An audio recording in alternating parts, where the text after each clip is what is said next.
Crispin, the Cross of Lead by Avi, Chapter 49.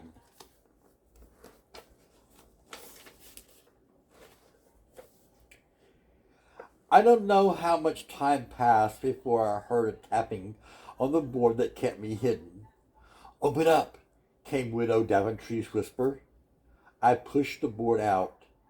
In her hands was a bowl of soup and bread. Grateful, I took the bread and began to eat, though I was almost ashamed to be so hungry. "What have you been doing?" she asked after settling down the small candle she'd brought. Thinking about Bear." "Ah," she said with a sigh. "Well, you might. Crispin, forgive me being so angry with you. God knows it's not your fault." She lapsed into silence for a while. "Did Bear ever tell you about me?" she asked abruptly. "No," I said. "2 husbands, 7 children, none alive. And yet I live." She reached out and rested a heavy hand on me. "Crispin," she whispered, "does God have reasons?" "I don't know."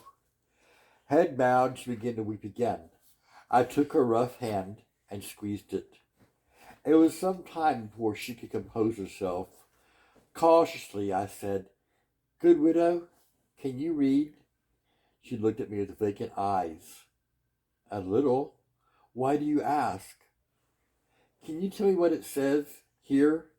I held up my cross. She took it and turned it over in her hands. "It's from the great sickness," she said. "I don't have to read it.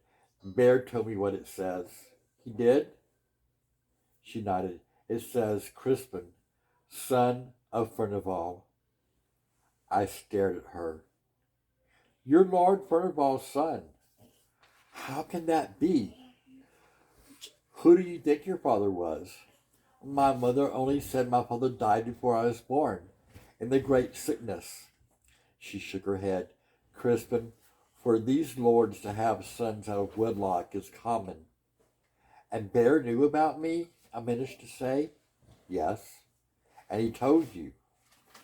She nodded. "He guessed it from this cross, and because what happened to you." She offered the cross back to me. I took it. "What else did Bear say?" She sighed. "He supposed that your mother was attached to Lord Furnival's court, that she must have been some young, gentle lady who knew how to read and write. Bear imagined her some beauty, enough to catch the eye of Lord Furnival.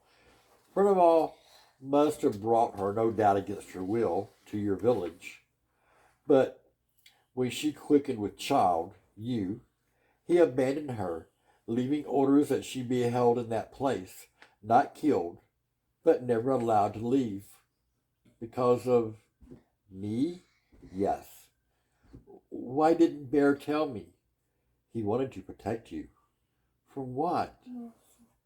"Crispin," she said, "whatever noble blood there is in you is only poison.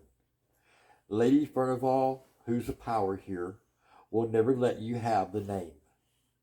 She'll look on you as her enemy, knowing that anyone who chooses to oppose her will use you and what you are." "Does she even know of me?" I said, amazed. When the woman said nothing, I repeated the question. "If she knows as much as I, she may," said the widow. "What do you mean?" I cried. "Crispin, I cannot be certain, but if the rumor of the time, 13 years ago, is true, I believe I know who your mother was. She was the youngest daughter of Lord Douglas. Lord Furnival became infatuated with her. It was the talk of the town. Then word was given out that this young woman died. Apparently not." "What difference does that make?" I asked bitterly. "She's dead now." "But if Lord Douglas knew his daughter had a son by Lord Furnival, he might make a claim to the Furnival wealth through you. And if Lady Furnival knew of you as well, she would do anything to protect her power here." Your connection gives no honor, no position. What someone fears is not you, that you will be used. Can't you see it? Your noble blood is a warrant for your death. It will remain so till it flows no more. I stared at her. Did Bear know this about my mother? I did not tell him. Why? He thought of you as his son. Why put a great distance between you? Crispin, if it's any comfort, you're probably not the only possible claimant. Considering Furnival's reputation, you're probably only one of many. The house of Furnival will want you all dead. But I make no claim. Those who know of your existence fear you will, which is why you must get away as fast as possible and never, ever return to these parts. She reached out and touched me softly on the face with her rough hands. May sweet Jesus protect you, she said before she took her leave. End of chapter 49. Crispin, The Cross of Lead by Avi. I love you, Pierce.